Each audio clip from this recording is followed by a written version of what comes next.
It's Eric with Island Expats, and I'm continuing my search for the best place to live as part of my Expat Challenge.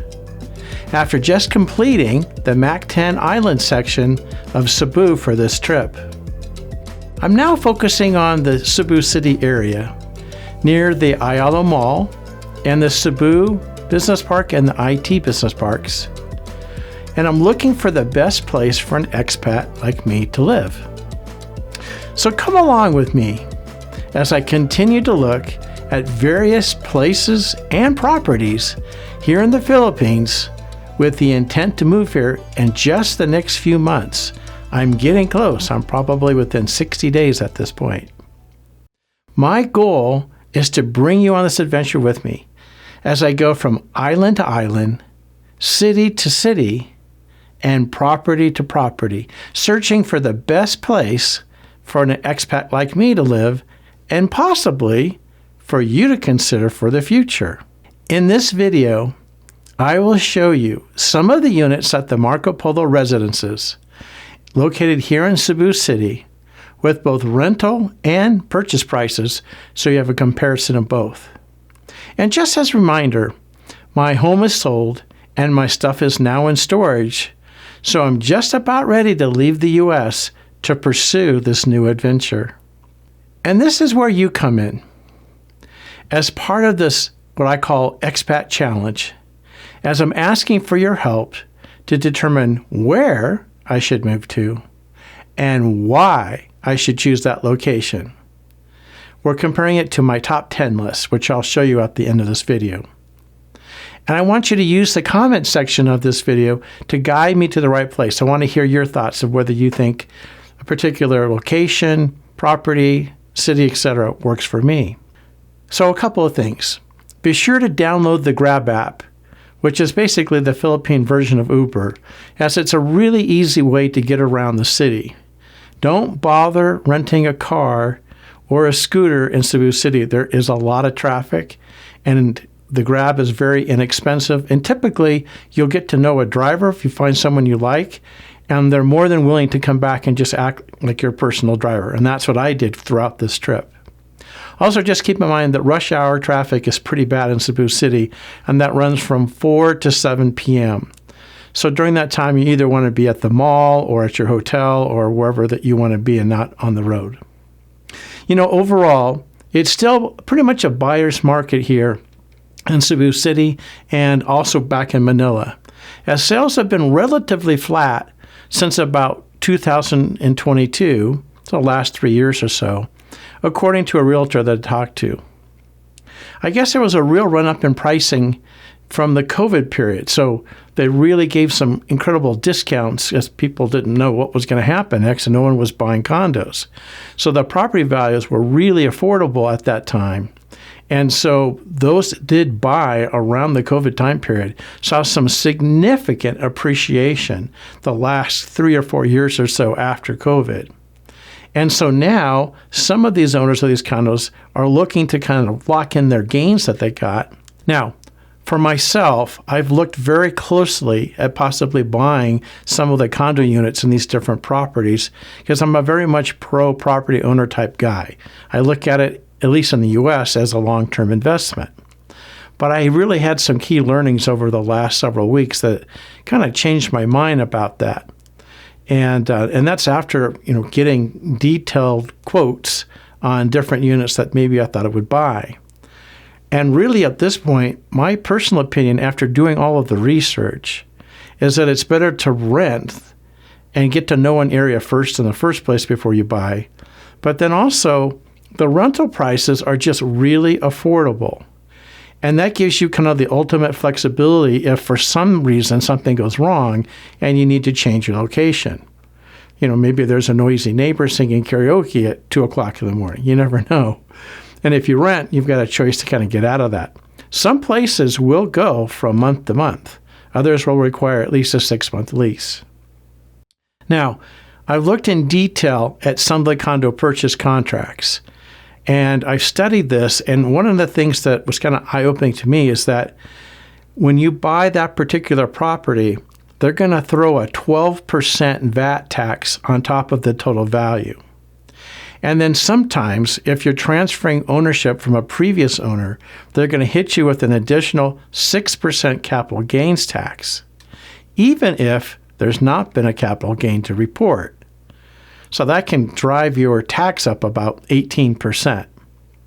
Then on top of that, there's going to be some property tax, and the best I can kind of figure it out, property tax isn't that expensive in the Philippines.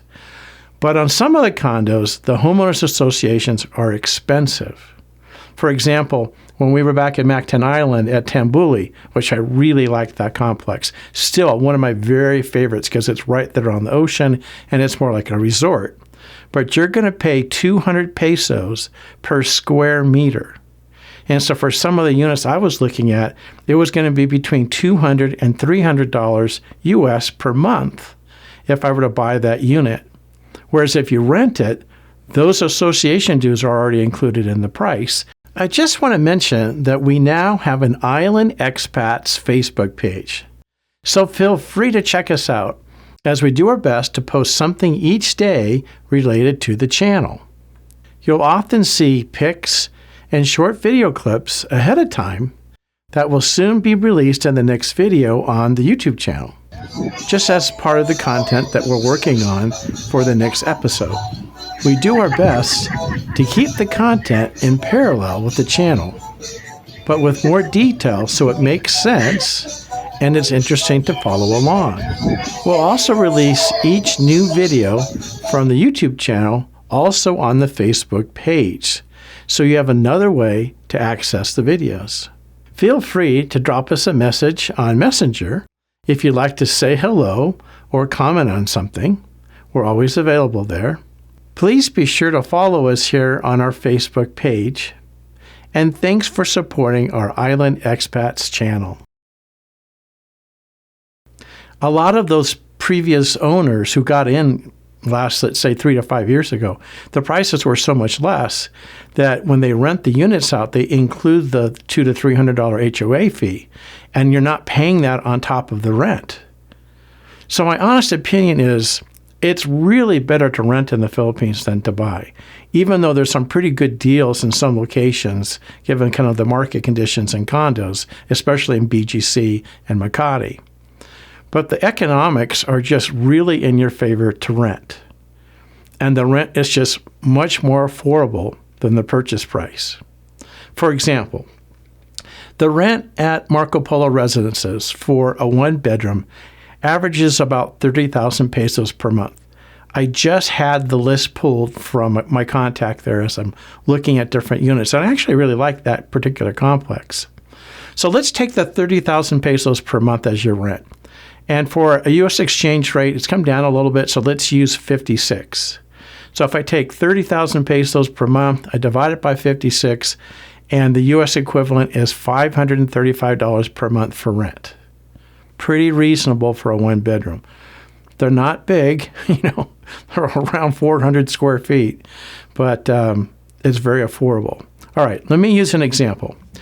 Let's say, and I'm going to kind of use the average, there's several towers there. I think there's 5 towers at Marco Polo now.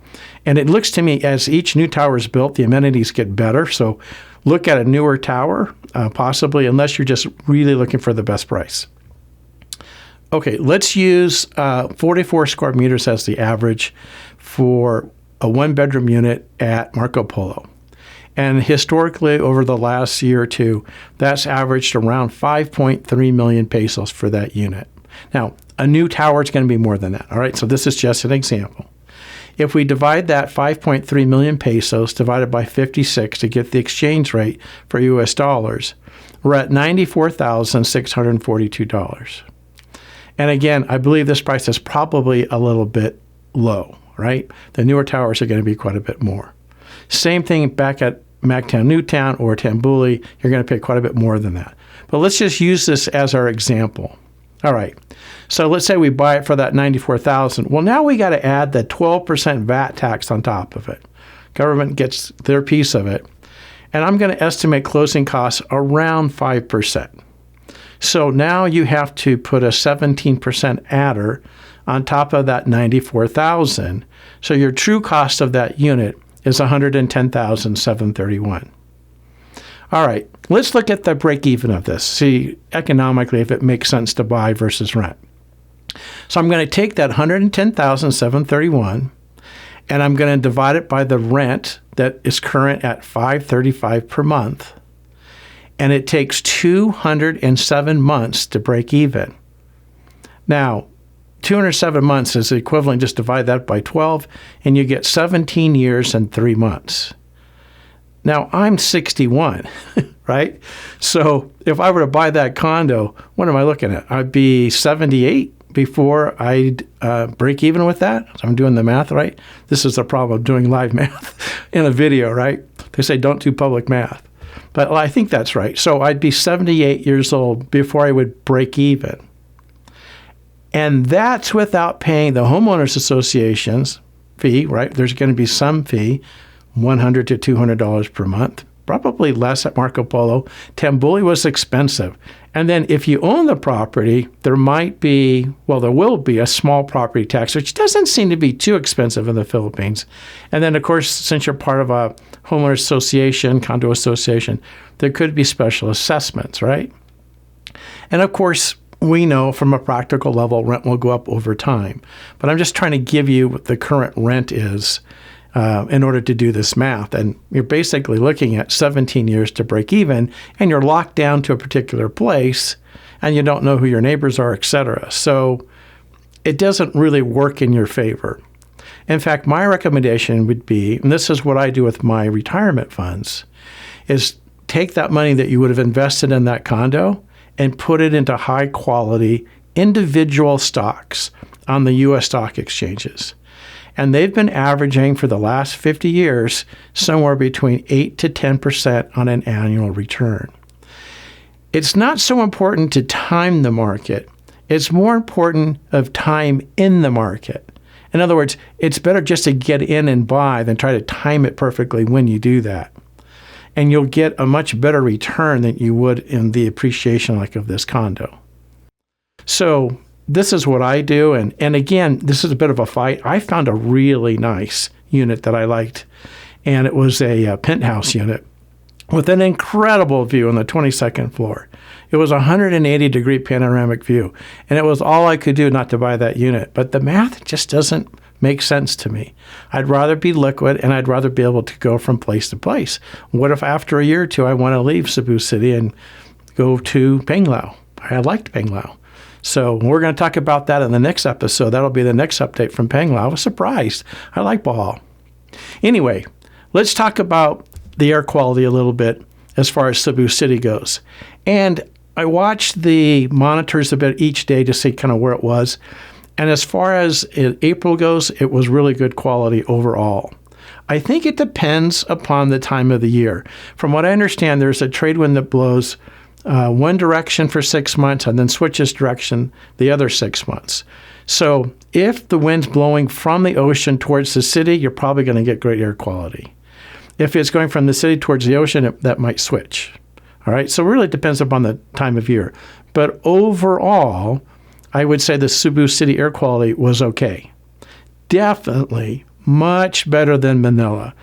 Now, on the scale for air quality, if you were like in a very good air quality area in the U.S., you would be less than 50. Once you break 50, that's called moderate. 50 to 100 would be moderate. And once you go above 100, it starts getting a bit unhealthy. You go to places like Hong Kong, China, you can be 150 to 200 on a daily basis because of the coal that they burn, right? Now, the other thing I found out is that when I looked at the air quality along the coast there in the Cebu City area, specifically on Mactan Island, at least in April, it was really good air quality.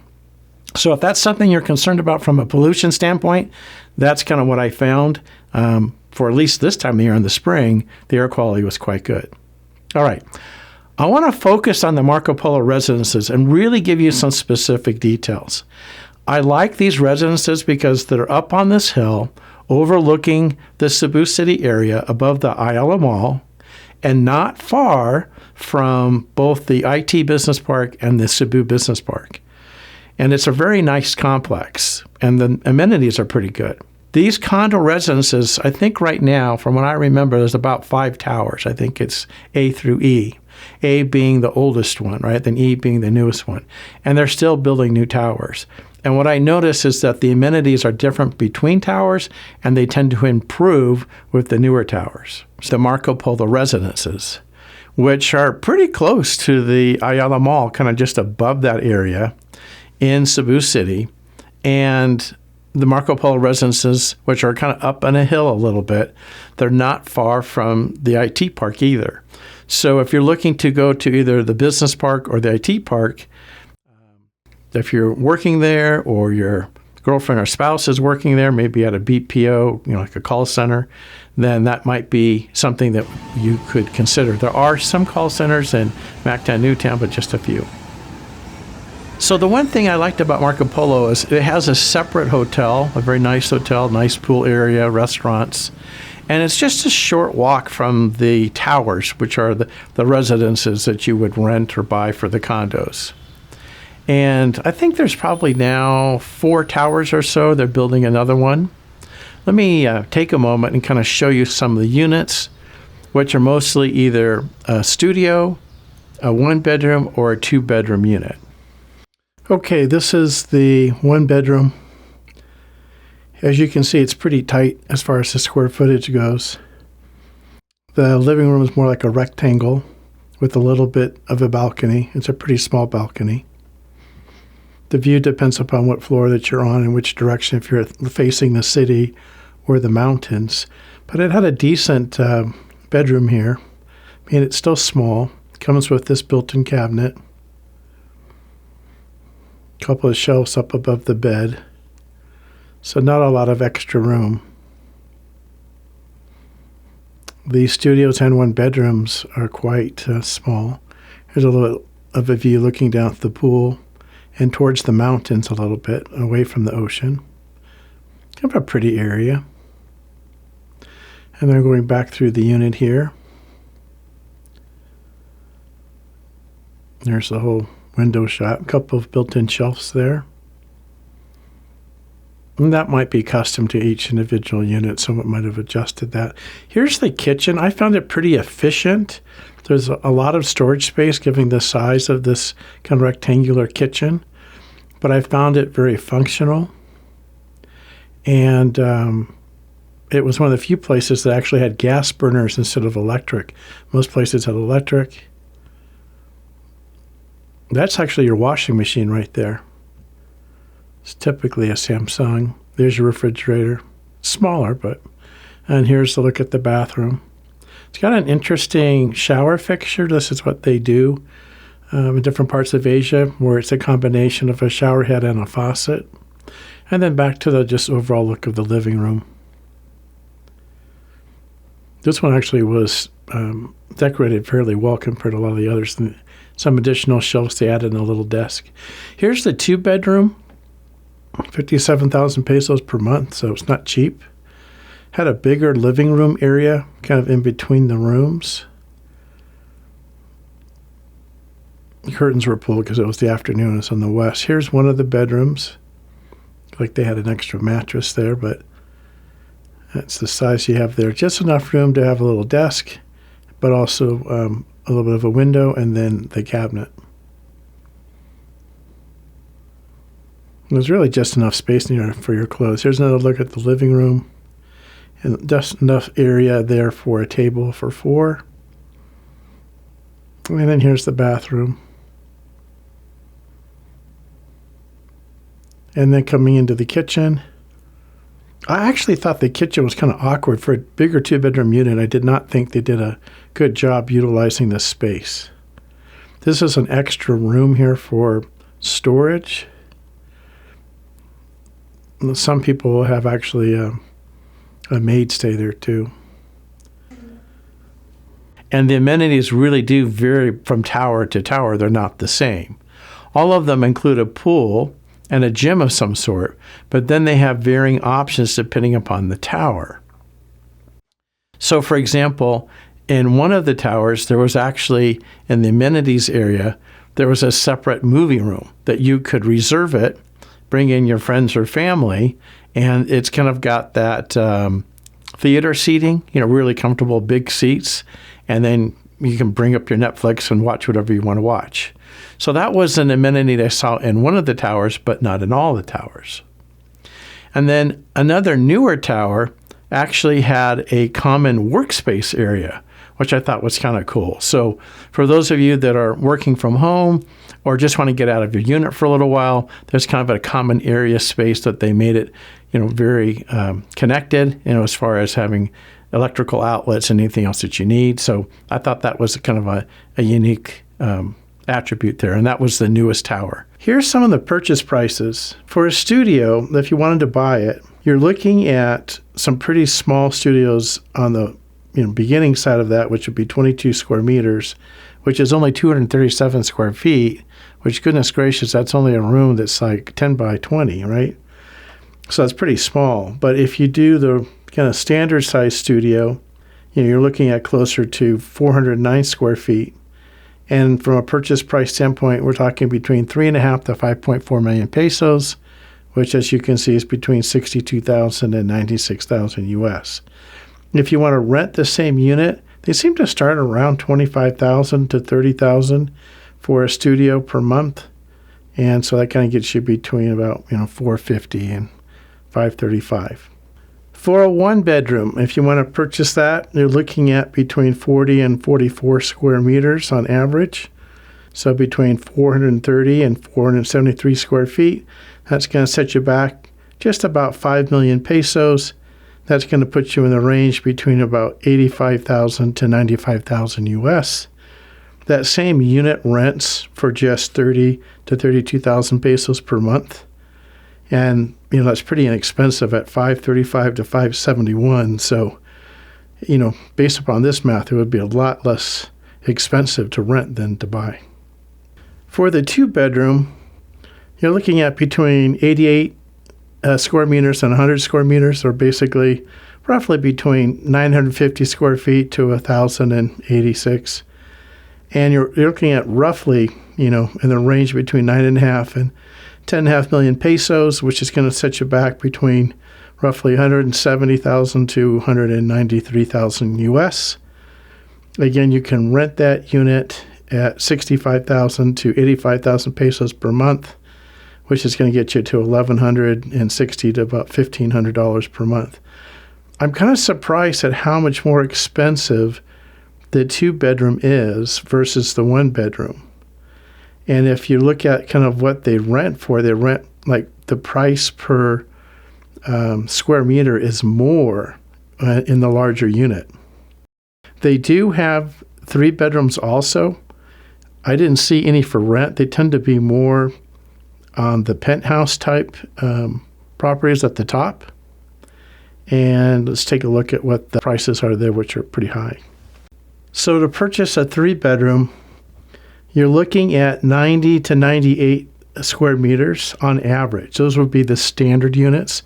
There is a separate unit that's 140 square meters out in penthouse, and that would put you up around somewhere close to 335 to 350,000 US. So on the standard 3-bedroom, 90 to 98 square meters, roughly 1,000 to 1,050 square feet, you're looking at here between 232,000 and 267,000. Again, pretty pricey. Okay, this is the current Marco Polo rental inventory, the actual rental inventory available when I was there looking at the units.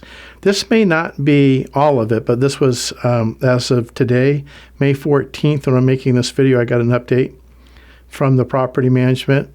So this is what is available. And as you can see, the one bedroom's really pretty much around 30K. As you get to the higher floors, especially 17, where the view's better, then, the price is going to go up to 33K. But again, that's not much of a difference. So that's kind of what's available. The property does have some really nice views, so it depends upon the unit. But either you're overlooking the city or the mountain area, and some of the views went all the way to the coast. So I thought they had some pretty decent views. So kind of to sum up here at this point, I would say that the main drawback to Cebu City is the traffic. It's not as bad as Manila, but it still can be pretty congested, especially during rush hour. And then the second thing is, as beautiful as Cebu is with all the nature that it has, waterfalls and everything else, it's a bit of a distance to get to the nature from Cebu City. You have to get outside the city, and that's probably going to take a while. So that would be the second thing. And though Cebu City is much smaller than Manila overall, being the second largest city in the Philippines, Davao being the third, the congestion can be pretty heavy at times. So you just want to kind of keep that in mind as you kind of plan your day. And that would be the major drawback. So it's nice that Cebu City has an international airport, though. So with a little bit of planning, hopefully you can go directly to Cebu City and not have to go through Manila. So in summary, Cebu City really checks a lot of boxes for me. No place is going to be perfect, but it does match most of the top 10 lists that I'm looking for. So you can kind of see if you can compare most of the top 10 lists here, I would say Cebu City qualifies. The one kind of thing I would say would vary, one attribute would be the noise. It's going to depend upon the area. And then riding a scooter here, it's going to be a little bit less desirable. Not ideal. Probably have to switch to a car if I were to move to this area just to be safe. I do want to update you on the top 10 list. And this is, what I'm looking for. As one of our subscribers, a guy named Glenn, pointed out something really important to me here. And that is that access to high-quality medical care and access to a high-quality hospital is pretty important and should be on the top 10 list. And Glenn, you're right, so I'm adding it. Then there were some interesting comments from another subscriber named Robert, who was quite animated in what he wrote. But his message has got a point and really confirms this medical care issue. So this was a comment that he posted on the video, so I want to read it to you that came in on the channel. And feel free to put comments there. If you have thoughts about the videos, you have something to share with our community here about expats moving to the Philippines or living in the Philippines or just visiting the Philippines, feel free to weigh in. Also, remember, we have a Facebook page now called Island Expats, so we try to post something every day there. So you follow us along in Island Expats. All right. Here is his quote. I lived in Cordova on Mactan Island from 2014 until 2024. I have a house there, and I can tell you this. The Philippines is a third world country for a reason. The Philippines is a very poor country. Yes, there are some very rich Filipinos, and more than you might think. The Philippines is for a foreigner in the age of 40 to 60 because the healthcare system here sucks or is non-existent. Yes, you can find a doctor for the everyday sickness, and they're very cheap. But anything major, and you're gonna die. Especially if you go to a public hospital. That might be a little expansive, but he makes his point, right? I want to talk about this because I do think this is a big issue. I'm 61. I'm looking to move over there, and this is like on the top of my mind. Between these two subscribers, they pushed it even higher, and that is, what if I had a medical event? I mean, I'm healthy. I don't have any problems, but that doesn't mean 5 years from now I won't, right? So from what I understand, there are some very high-quality private hospitals in Cebu City. I looked up the list, but I really don't have any personal experience with them. So I'm not really comfortable talking about the name of them or this or that. So I'm going to throw this out to our viewers. If anyone has experience with the hospitals in the Cebu City area and knows which ones are the best and have the highest quality, care, service, equipment, technology, boy, we would love to hear from you in the comments. Let us know, because I'm not comfortable commenting on that when it's something I don't know about. All right? So put that in the comment section of this video so we can all kind of read it. Now, it's widely known that in BGC, it has the top hospital in the country, and that's the St. Luke's Medical Center. So in my mind, that's always the backup. You just have to transfer to BGC for a while if you have to get medical care. But that's not exactly convenient. So if somebody knows, please share with the rest of the group here, right? But from my understanding, St. Luke's, and there's several others there in the Manila area, are rated as some of the best in the country. Okay, moving on. I want to give you my updated top 10 list because I did add some of these different thoughts into it. So I won't read all of these. A new addition in the last month from another subscriber was the quietness of the area. Minimal traffic noise, roosters, dogs barking. And that is something that's very common in the Philippines, and so that moved up on my list. So I have put in number 4 spot now, quality medical care and hospital services. There's really 2 levels. You can get medical care out in the provinces, but how good is the hospital in that area? So it's now number 4 on my list. And then I kind of combined this one on number 9 so I could keep the list at number 10. I put the access to an expat community on number 9. So just want to make sure I'm honest about that.